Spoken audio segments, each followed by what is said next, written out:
G'day, I'm Ash, and this, well, it's not yet the Martlet MK.IV, but you may as well call it the Martlet MK.IV because, well, it's pretty much the identical aircraft, excluding a few minor details.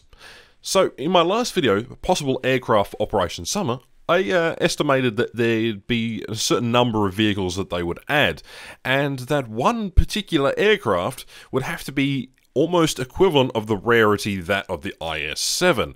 And well, we know the FJ-4B is coming. I'll do a separate video on that on another day, but we're going to take a look at the first reward aircraft, that is the Martlet MK.IV.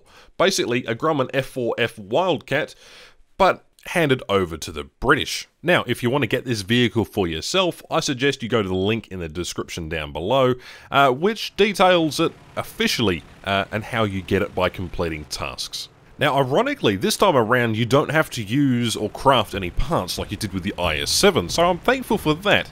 And whilst it's technically not available to players in official battles just yet, you can actually get the aircraft in dynamic campaigns. So, I should mention that this is not a proper review of the aircraft. In fact, this is far from it. This is just really showing you the gameplay to show how it looks and some general characteristics.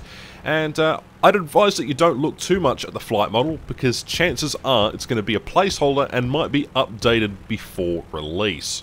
But in any case, welcome aboard the Martlet MK.IV, an aircraft that was transferred from the United States as the F4FB and magically became the Martlet MK.IV under the 1941 Land-Lease Act. Britain purchased 220 of these aircraft intended for the use with the Fleet Air Arm, and they were heavily modified so that they would have a reduction in weight. That way they'd be able to land on the British aircraft carriers because they were actually smaller than the ones that the Americans had produced. And then we move on to the British naming of things. Spitfires, for example, can and will make your head hurt with the variations between the aircraft of the same mark, let alone differing marks. So, the Grumman F4F Wildcat / Martlet appeared to be no different. For supposedly what is supposed to be a relatively easy and simple aircraft, there are so many variables, it appeared that even the Admiralty even gave up giving this aircraft the cohort mark as a distinction. And even Eric Winkle-Brown says that in his test data, because there are so many different variants of this aircraft, they may as well be the same thing. This aircraft has also had an impressive service history, because in 1942, it was used as part of an operation to invade, and don't get me wrong here, the invasion of Madagascar.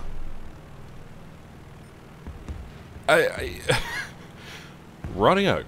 But the Martlet was also involved in every other major Allied landing to see action in the Mediterranean during Operation Torch in November 1942 with the invasion of Sicily and the landings at Salarino.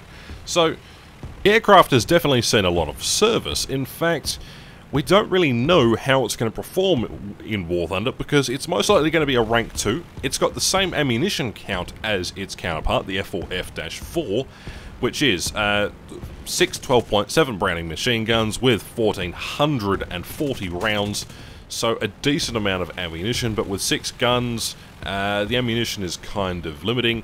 It does have armor plating on the front and for the pilot rear, so it's also got the bulletproof glass, which is 38mm. We know that because it's basically the same aircraft. The British really only modified the engine. They went back to a previous version engine, which I think they had more spare parts for. They also used a different propeller, and, well, there's basically about it. It's basically the stock standard F4F. But we could see this at a battle rating of 2.7 or around there, so it's probably going to be a rank 2. So for collectors who are wanting an aircraft that is going to be particularly fantastic, then yeah, I can see why this aircraft would be good to collect. But generally speaking, the aircraft's quite heavy, quite slow. It's exactly the same as what you'd expect out of the American F4F. And well, I think it'd be interesting, but it's not going to be something that is going to be overly effective, but we'll have to wait and see, because again, flight models are subject to change, because this is really only a dynamic campaign. What I find interesting though while researching this aircraft just a little bit is, well, the book by Captain Eric Winkle Brown, Duels in the Sky, and in his assessment of the Wildcat, he said this: the Wildcat 4 versus the Focke-Wulf 19A4 and the A4U8, the only superiority that could be claimed by the Wildcat was the ability to outturn the German fighter. But turning doesn't win battles. In every other department, the Focke-Wulf 190 was in command. Even in the fighter bomber role, the German faced minimal danger, as he could always jettison his bombs in an emergency to defend himself. Verdict: the superiority of the Focke-Wulf 190A4 and the A4U8 was so comprehensive that the Wildcat had little or no chance of doing anything more than perhaps harry the German enough to make him jettison his bombs permanently. And I find that a particularly interesting note, because against the Japanese, the Hellcats were basically inferior to most things, only because of the turning capability that the Japanese Zeros were able to do. But again, this aircraft had protection for the pilot, it had a quality of life, etc, etc, whereas Japanese aircrafts tend to just burst into flames or have their wings ripped off. But generally the Martlet was used on escort carriers helping to guard the vital transatlantic supply lanes, and their role was basically to shoot down the long-range Focke-Wulf 200s and the Heinkel 177s that shadowed convoys. But they were also used in an attack formation that would dive in and attack a German U-boat and distract the deck gunners if a U-boat had surfaced, to allow a swordfish to come in and depth charge the U-boat. And, well, it was used to some success, using anti-submarine warfare. There's also reports of a Martlet seeing action against a Bf 109 at the end of the war, in a fight off the Norwegian coast on the 26th of March 1945, in which the Martlet pilots claim to have shot down 4 Bf 109s, although this is not confirmed. So, generally speaking, it's an aircraft that's seen service all the way around the world, and was even used by the Canadians and several other nations. So, yeah, an interesting aircraft indeed. And I'm going to leave you with this one thought here.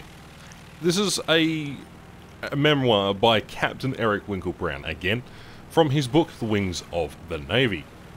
Leaving aside my emotional affection for the first Grumman shipboard fighter monoplanes, I would still assess that the Wildcat as the outstanding naval fighter of the early years of World War II. Its ruggedness meant that it had a much lower attrition rate on carrier operations than, say, the Sea Hurricane or the Seafire, and although it performed particularly badly and didn't have the aesthetic appeal of the latter, it was the perfect compromise solution designed specifically for the naval environment, to such a degree indeed that it was easier to take off, land on an aircraft carrier than a runway, where it was inclined to fickle about in the direction it took up. With an excellent patrol range, it had fine ditching characteristics for which I can vouch as a matter of personal experience. This Grumman fighter was not only value for money, but one of the finest shipboard aeroplanes ever created. If anything, this aircraft just proves that you can provide something that was reliable. And after the war, they were just dismantled basically because the general disarmament of the end of the war.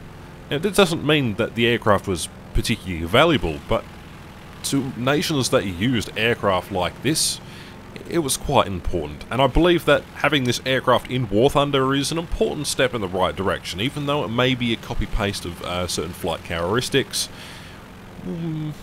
I think it's going to be a fun item that collectors will certainly enjoy. So I'm looking forward to doing a thorough review of this aircraft.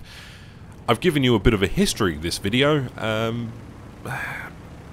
It's quite an overview, I'd say, with some gameplay in the background. So hopefully you've enjoyed this video. Please let me know what you thought of it. Again, I'll be doing other videos on other event vehicles here in the future. But anyway guys, thank you very much for watching. Thank you to the patrons for supporting the channel. My name's Ash, and I'll catch you in the next one.